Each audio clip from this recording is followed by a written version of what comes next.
My dear students, good morning one and all. The last classes discussed about you the concepts and examples of equation motions. But today the easiest and very easy topic on kinematics, that is the motion curves. Motion curves is simply nothing but graphs. Already the graphs discussed about you in lower classes in mathematics classes. For today, the topic is motion curves. Motion curves means the graphical analysis is a convenient method. The study of motion. The study of motion can explain the graphical method is the very easily method. For a graphical representation, we require two coordinate axes. For graphical representation, we require two coordinate axes.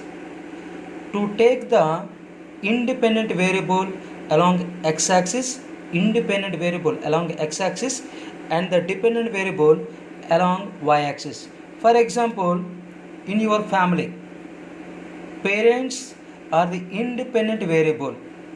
Your children are the dependent variables. Parents are independent and children are dependent. That means the two coordinate axes, one axis is the independent variable, another axis is the dependent axis. In general, time as one of the variable, since it is independent, time is the independent always along x-axis. Other variables, displacement, velocity, acceleration along y-axis. In a kinematic of study of motion is representation the graphical method. In graphical method, we require the two coordinate axes. One is the independent variables along x-axis, dependent variables along y-axis. For example, the time is independent. That means time always along x-axis and the remaining variables, displacement, velocity, acceleration are the along y-axis. We will take the two methods. In first method, this is the along x-axis, this is the along y-axis, this is the line. This line is extended to meet the x-axis, the angle theta. According to mathematics, slope m is equal to tan theta. For suppose in the second method, same this line. In the same line, in reference the 2 points, A is the one point, B is the B point. This A point in x coordinate x1, in y coordinate y1. In B point, x coordinate x2, B point y2. The slope according to mathematics, y2 minus y1 by x2 minus x1. y2 minus y1 by x2 minus x1. This is the another method.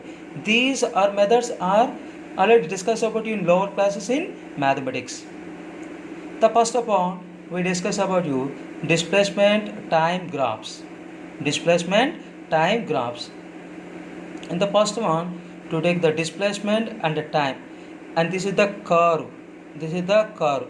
This curve directly slope directly does not find. That means to draw the tangent. This is the tangent on the curve at a point P. The slope of the tangent at any point gives the instantaneous velocity. In a displacement time graph, the slope of the tangent at any point gives the instantaneous velocity. That means slope is equal to tan theta is equal to dx by dt is equal to velocity. But this velocity is the instantaneous velocity at this point P. At P point, the tangent line, this is the tangent.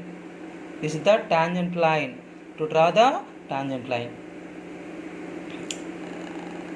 And another method, second one. This is the curve. This curve, this line is the chord. Chord means a line segment connecting 2 points on a curve. This is the one point on the curve. This is the another point on the curve. This is the chord. The slope of the chord joining 2 points gives the average velocity. And this is the one point and this is the another point. This point is the final point. This point initial point. This is the xf with respect to time ti. This is the xi respect to time tf. That means the slope tan theta is equal to xf minus xi by tf minus ti. This is the average velocity. The slope of the tangent gives the instantaneous velocity. The slope of the chord gives the average velocity. These two things are very, very important. The slope of the tangent in displacement time graph is instantaneous velocity. The slope of the chord in displacement graph is average velocity. And now some different displacement time graphs. We discuss about your displacement, velocity, acceleration. The displacement time graph, slope or gradient is velocity. The first thing, the particle is at rest. That means displacement constant. The time increases but displacement no change. Displacement is constant. Displacement constant is velocity 0 or acceleration also 0. Suppose if a particle is at rest, that means velocity will be 0. And another thing, the particle increases uniformly. A particle increases uniformly. This is the positive slope. At any point the slope will be positive or constant. The positive slope or constant. That means velocity is positive, slope positive, or uniformly velocity, uniform velocity. A particle is moving with uniform velocity or uniform motion. That means acceleration will be 0.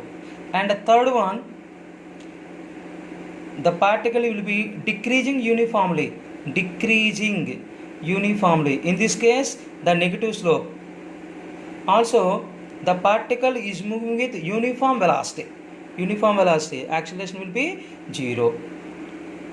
And third case, in this case, the displacement increasing non-uniformly. That means decreasing slope. The displacement increasing non-uniform, that means the velocity is a non-uniform, that means variable and decreases. That means velocity variable and decreases. If the velocity of the body decreases with respect to time, in this case with respect to time the velocity gradually decreases. That means the retardation. In this case the particle is said to be retardation. And next, fifth thing, the displacement increasing non-uniform. In this case increasing slope. That means the velocity is a variable and increasing. That means the positive acceleration not equal to 0. But sixth thing, if the particle is decreasing non-uniform, in this case increasing slope. That means the particle is moving with non-uniform and increases. Then the positive acceleration not equal to 0. And the last thing, if the particle is said to be decreasing non-uniform, that means decreasing slope. That means velocity variable means non-uniform, and also decreasing.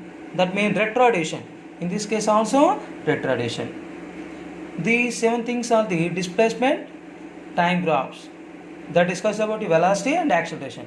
And now some examples. This is the best example for displacement time graph. This is the most important problem. The displacement time graph of two moving particles make angles of 30 degrees and 45 degrees with the x-axis. This is the first moving particle and this is the second moving particle with corresponding velocities v1, v2. The first of all, we discuss about the slope of displacement time graph gives the velocity. That means tan theta is equal to v. That means v1 by v2 is equal to 30 degrees to 45 degrees. That means v1 to v2 is equal to tan theta 1 by tan theta 2. v1 with corresponding angle 30, v2 corresponding angle 45. That means tan 30 by tan 45. According to trigonometry, tan 30 1 by root 3, tan 45 1 by root 3. The moving particles velocities ratio 1 is to root 3.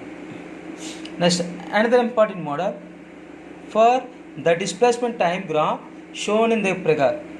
For the displacement time graph is shown in the figure. The ratio of the magnitudes of the speeds, magnitude of the speed or velocity are also same during the first 2 seconds and the next 4 seconds.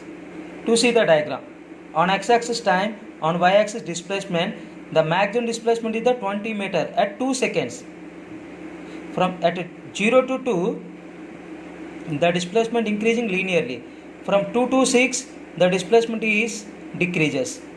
But slope of st graph is equal to magnitude of speed. That means in this case the slope means displacement over time. In 2 seconds, the 20 by 2 in the slope 1. At the slope 2, 20 by 6 minus 2, 20 by 4. V1 by V2 is equal to slope 1 by slope 2. Slope 1 is given 20 by 2 minus 0, that means 20 by 2. And slope 2 means 20 by 6 minus 2, that means 20 by 4. 20 cancel, 4 by 2, that is the 2 by 1. The ratio of the magnitude of the speeds during the first 2 seconds and the next 4 seconds is the 2:1. And another important model, the displacement time plot of a car. The displacement time plot of a car is shown in the figure. The average velocity 0. The average velocity when 0, the net displacement, the total displacement will be 0. Displacement when 0, the initial position and final position will be same. Then the time interval between 0 and t. Then t is equal to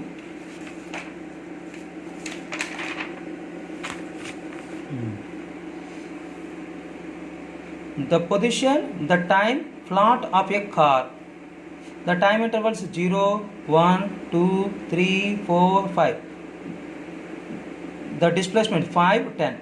The initial position at 0 t seconds, the 10 meters is along traveled. The time taken will be the displacement is decreases at 2 seconds, the displacement is a 5, and the time taken will be increases, displacement will be increases. But at 4 seconds, the initial position of a car and final position of a car will be same. That means the net displacement will be 0. Net displacement 0, then the acceleration will be 0. The answer will be 0 and 4 seconds. Explain. At 4 seconds, final position of a car and initial positions are same. At 4 seconds, the final position of a car, initial position of a car will be same. So the displacement is 0. That means average velocity, total displacement by total time is equal to 0 by anything, always 0. That means at t is equal to 4 seconds, average velocity will be 0. And next, another thing, this is also important model. The displacement versus time curve is given. The displacement versus time curve is given. The 4 situations. One is the O to A, the curve, A to B the straight line, B to C curve, C to D is the straight line. But the slope of displacement time graph always velocity. In these 4 situations, from O to A, the slope is increasing. The slope will be increasing. Already discussed about you 7 things. Displacement time graph. From O to A, slope increases. Slope increases means velocity increases with respect to time. From A to B, slope is constant. Slope is constant. Velocity is also constant. From B to C, slope is decreases. That means velocity will be decreases. From C to D, the slope is 0. That means the particle is said to be rest. Velocity is 0. These are the some examples can explain.